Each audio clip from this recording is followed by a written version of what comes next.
남편의 외도로 밤잠 설치며 피눈물을 흘리고 계신 보살님, 그 지옥 같은 분노가 당신의 복축복을 남김없이 태우고 있다는 사실을 아십니까? 성철은 늘 말했습니다. 산은 산이요, 물은 물이로다. 문제의 본질을 꿰뚫어 보지 못하고 감정의 파도에 휩쓸리면 작은 상처는 썩어 문드러져 온 가정을 무너뜨리는 거대한 암덩어리가 될 뿐입니다. 남편의 외도를 발견했을 때 지혜로운 보살님이라면 결코 하지 말아야 할 일들이 있습니다. 부디 이 본문을 통해 마음의 평화와 가정의 행복 나아가 재물운까지 되찾으시길 바랍니다. 첫째, 스스로의 체면을 깎아내리는 요란한 싸움은 절대 금물입니다. 남편과 그 여자가 탄차 본닛 위에 올라가 고래고래 소리를 지르고 친구까지 동원해 모텔 문을 부수고 들어가 머리채를 잡고 옷을 벗기며 폭행하는 모습, 그리고 그 모든 것을 영상으로 찍어 인터넷에 올리는 행위. 그 순간의 분노는 풀릴지 모르나 그 영상은 평생의 족쇄가 되어 당신을 따라다닐 것입니다. 사람들은 처음에는 당신을 동정하고 그 여자를 비난하겠지만 이내 당신을 향해서도 손가락질을 시작할 겁니다. 저렇게 드센 여자니 남편이 바람을 피울 만도 하지. 나이 들고 뚱뚱한 꼴 좀 봐. 그러니 젊은 여자한테 가버렸지라며 당신에게 더 큰 상처를 줄 것입니다. 게다가 분노에 차서 휘두른 폭력은 법의 심판을 받게 됩니다. 상대방이 전치 3주 진단이라도 받게 되면 당신은 폭행죄로 형사처벌을 받을 수도 있습니다. 남편의 외도로 아내가 감옥에 가고 그 사이 남편과 그 여자가 보란듯이 함께 사는 것만큼 어리석고 비참한 일이 또 어디 있겠습니까? 어떤 보살님은 내 가정을 지킬 권리가 있다. 내 남편을 훔쳐간 도둑년을 가만둘 수 없다고 항변합니다. 하지만 보살님, 그 여자가 당신 집에 와서 남편을 훔쳐간 것이 아닙니다. 당신 남편이 제 발로 걸어가 그 여자를 만난 것입니다. 남편은 주머니 속 라이터나 사탕이 아닙니다. 남이 손을 뻗어 훔쳐갈 수 있는 물건이 아니란 말입니다.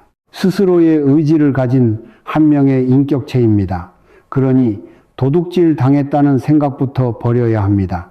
어떤 여자는 상대방의 뺨을 때리며 네가 우리 가정을 파탄냈어 라고 소리치지만 언니네 집이 정말 행복했다면 제가 비집고 들어올 틈이나 있었을까요? 라는 대답이 돌아오면 할 말을 잃게 됩니다. 물론 변명일 뿐이지만 그 말 속에 뼈가 있다는 것을 부정할 수는 없습니다. 그러니 첫 번째로 소란을 피워 스스로를 망신시키고 법적인 문제에 휘말리는 어리석은 행동은 절대 하지 마십시오. 지금 어디서 이 법문을 듣고 계신가요? 연세는 어찌 되시는지요? TV로 보시나요? 휴대폰으로 보시나요?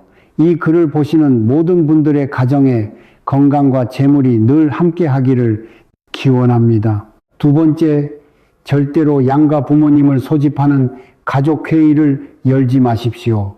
남편의 잘못을 만천하에 알려 망신을 주고 싶겠지만 그 결과는 대부분 좋지 않습니다. 시부모님을 모셔와 아들을 훈계해달라고 해봤자 다 큰 자식들 일은 너희가 알아서 해라. 내 나이 70에 이제 와서 50살 아들을 어떻게 가르치겠냐는 대답만 돌아올 뿐입니다.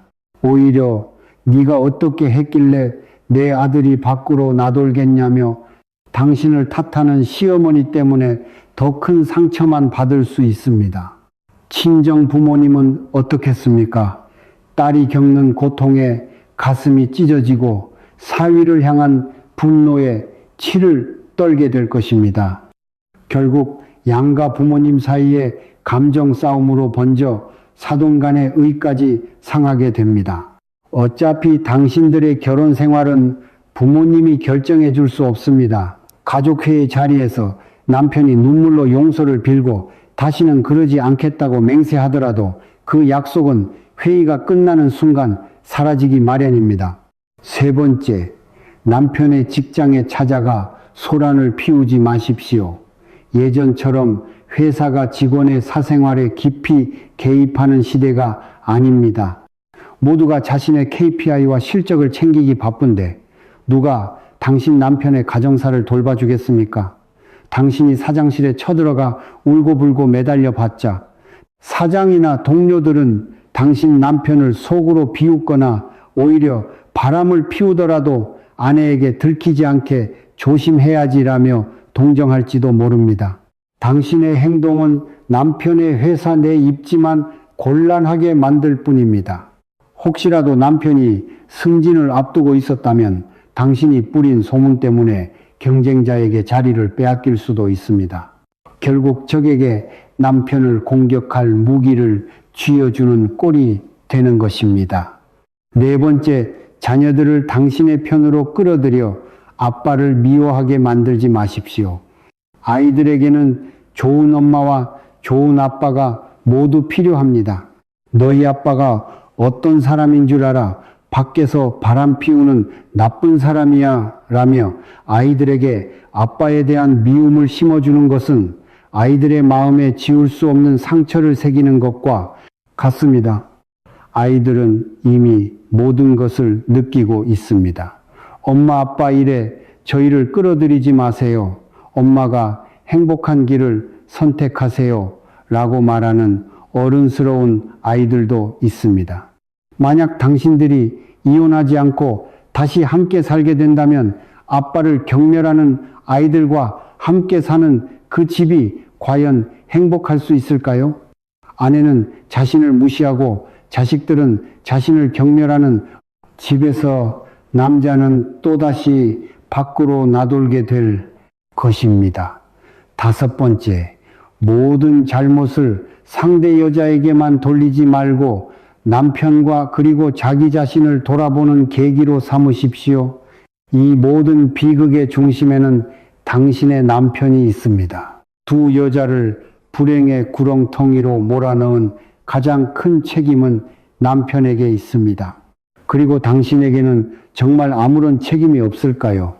결혼 생활에 안주하며 스스로를 가꾸는 데 소홀하지는 않았는지, 남편과의 따뜻한 대화와 교감을 잊고 살지는 않았는지 돌아보아야 합니다. 많은 아내들이 남편의 외도를 겪고 나서야 제가 너무 무심했어요. 아이들 키우고 살림하느라 제 자신을 너무 방치했어요 라며 후회합니다. 물론 이것이 남편의 외도를 정당화할 수는 없습니다. 하지만 모든 문제에는 원인이 있는 법입니다. 이번 일을 계기로 서로의 관계를 점검하고 나 자신을 업그레이드하여 가정을 더욱 단단하게 만들 수 있다면 위기는 곧 기회가 될 수 있습니다. 적이 이제 막 집을 염탐하러 왔을 뿐인데 화를 참지 못하고 스스로 자기 집에 불을 지르는 어리석음을 범하지 마십시오. 외도는 감기와 같습니다.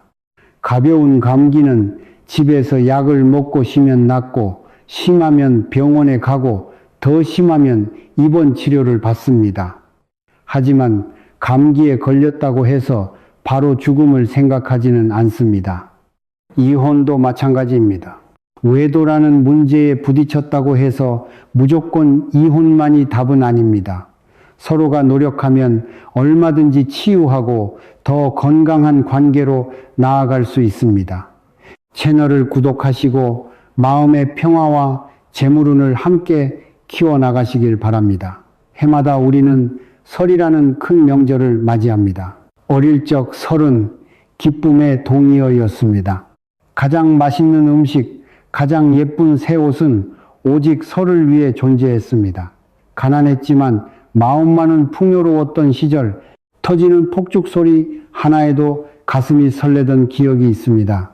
하지만 세상이 풍요로워지면서 설은 많은 이들에게, 특히 아내이자 며느리인 여성들에게 큰 부담이 되었습니다. 명절 증후군이라는 말이 괜히 나온 것이 아닙니다. 명절 준비는 끝없는 돈과 노동을 요구합니다. 평소에는 식비 공과금, 아이들 학원비 정도가 지출의 전부였다면 설에는 양가 부모님, 용돈 친척들, 선물 세뱃돈, 각종 선물 비용 등 예측 불가능한 지출이 눈덩이처럼 불어납니다. 오랜만에 고향에 내려가는데 빈손으로 갈 수는 없는 노릇입니다. 부모님께 드리는 용돈 액수를 두고 처가에는 얼마, 본가에는 얼마를 드려야 할지를 두고 부부 사이에 미묘한 신경전이 벌어지기도 합니다. 직장 상사나 신세진 사람들에게 보내는 선물도 무시할 수 없는 비용입니다. 이 모든 금전적 압박은 고스란히 부부 갈등의 불씨가 됩니다. 지난번에 준 1,000만 원 벌써 다 썼어 라는 남편의 퉁명스러운 한마디에 아내는 서러움이 폭발하고 결국 즐거워야 할 명절이 서로에게 상처만 남기는 전쟁터가 되고 맙니다. 명절을 앞두고 가장 중요한 것은 부부간의 소통과 계획입니다. 명절 한 달 전쯤 부부가 함께 앉아 구체적인 계획을 세워야 합니다. 이번 설에는 어디서 보낼 것인지, 양가 방문은 어떻게 할 것인지, 예상 지출 항목과 예산은 얼마로 잡을 것인지 솔직하게 의논해야 합니다. 아내가 가계부의 총책임자라면 남편은 든든한 재무이사가 되어야 합니다. 올해 우리 수입이 이러하니 이번 설 예산은 이 정도로 하자. 이 항목은 줄이고 이 항목은 조금 더 쓰자와 같이 서로 머리를 맞대고 우리 집만의 명절 계획을 세우는 것입니다. 특히 남편들은 명심해야 합니다. 아내에게 처가는 세상에서 가장 애틋한 곳입니다. 당신을 낳아준 부모님이 소중하듯 아내를 낳고 길러준 장인 장모님 또한 소중한 분들입니다. 우리 집은 3형제라 괜찮지만 처가에는 당신 하나뿐이니 장인, 장모님께 용돈을 더 드리자고 말하는 남편을 둔 아내는 그 마음에 감동하여 평생 남편과 시댁에 헌신할 것입니다. 작은 씨앗 하나가 큰 나무를 이루듯 아내를 향한 작은 배려가 가정에 큰 행복을 가져오는 법입니다. 돈 몇 푼 아끼려다 아내의 마음에 평생 지워지지 않는 상처를 남기는 어리석은 남편이 되어서는 안 됩니다. 돈은 있다가도 없고 없다가도 있는 것이지만 한 번 돌아선 아내의 마음은 되돌리기 어렵습니다. 부부가 한마음 한뜻이 되면 마른 바다도 메울 수 있다고 했습니다. 즐거운 명절이 돈 문제로 얼룩지지 않도록 부디 지혜롭게 소통하고 계획하시길 바랍니다. 명절은 또한 여성들에게 끝없는 노동을 강요하는 시간이기도 합니다. 특히 도시에서 살다가 명절에만 시골 본가에 내려가는 세댁들에게는 더욱 그렇습니다. 1년 내내 얼굴 한번 보기 힘들었던 온갖 친척들이 모여들고 며느리는 그 모든 사람의 식사를 책임져야 합니다. 아침상 치우기가 무섭게 점심상 치우기가 무섭게 저녁상을 준비해야 합니다. 하루 3번 그것도 산의 진미를 차려 조상께 제사를 올려야 합니다. 온종일 부엌에서 기름 냄새와 씨름하다 보면 몸도 마음도 파김치가 됩니다. 남편은 오랜만에 만난 친구들과 술잔을 기울이고 아이들은 자기들끼리 신나게 노는 동안 며느리 혼자 부엌에 갇혀 외로운 싸움을 하는 것입니다. 이럴 때 지혜로운 남편이라면 아내 곁으로 다가가 고무장갑을 끼고 함께 설거지를 해주어야 합니다. 어머니, 이제 제사는 간소하게 하고 우리도 좀 쉽시다. 제 아내가 너무 힘들어합니다. 라고 말하며 아내의 방패막이가 되어 주어야 합니다. 명절의 의미는 온 가족이 함께 모여 즐겁고 행복한 시간을 보내는 데 있습니다. 누군가의 희생을 발판 삼아 유지되는 명절은 더 이상 의미가 없습니다. 일하는 명절에서 쉬는 명절, 즐기는 명절로 생각을 바꾸어야 합니다. 저녁에는 온 가족이 둘러앉아 윷놀이를 하고 낮에는 남편이 아내와 아이들의 손을 잡고 여기가 아빠가 어릴 때 소몰고 놀던 곳이야 라며 추억을 공유하는 시간을 가져보는 것은 어떨까요? 그런 소소한 행복들이 모여 진정한 명절의 의미를 완성하는 것입니다. 마지막으로 아내들이여 사랑하는 남편이라도 결코 건드려서는 안 되는 4가지 역린이 있습니다. 첫째, 남자의 외모 콤플렉스를 건드리지 마십시오. 키가 작거나 머리숱이 적거나 배가 나온 것을 두고 농담처럼이라도 땅딸보 대머리 똥배와 같은 말을 입에 담지 마십시오. 남자는 자존심으로 사는 동물입니다. 아내의 비난은 날카로운 비수가 되어 남자의 심장에 박힙니다. 둘째, 남자의 과거 실수를 끄집어내지 마십시오. 6년 전 바람 피웠던 일, 친구에게 사기당해 돈을 날렸던 일, 이미 다 용서하고 끝난 일을 자꾸만 들추어내는 것은 상처에 소금을 뿌리는 행위입니다. 과거에 얽매여 현재의 행복을 망치지 마십시오. 셋째, 남자의 직업을 비하하지 마십시오. 한때는 잘 나가던 임원이었을지라도 지금은 아파트 경비원이나 배달 기사로 일하고 있을 수 있습니다. 어떤 직업이든 땀 흘려 돈을 버는 일은 신성합니다. 무책임하게 빈둥거리는 남자보다 100배, 1000배 낫습니다. 그의 노력을 존중하고 응원해 주십시오. 넷째, 남자의 섹스적인 능력을 평가하거나 비난하지 마십시오.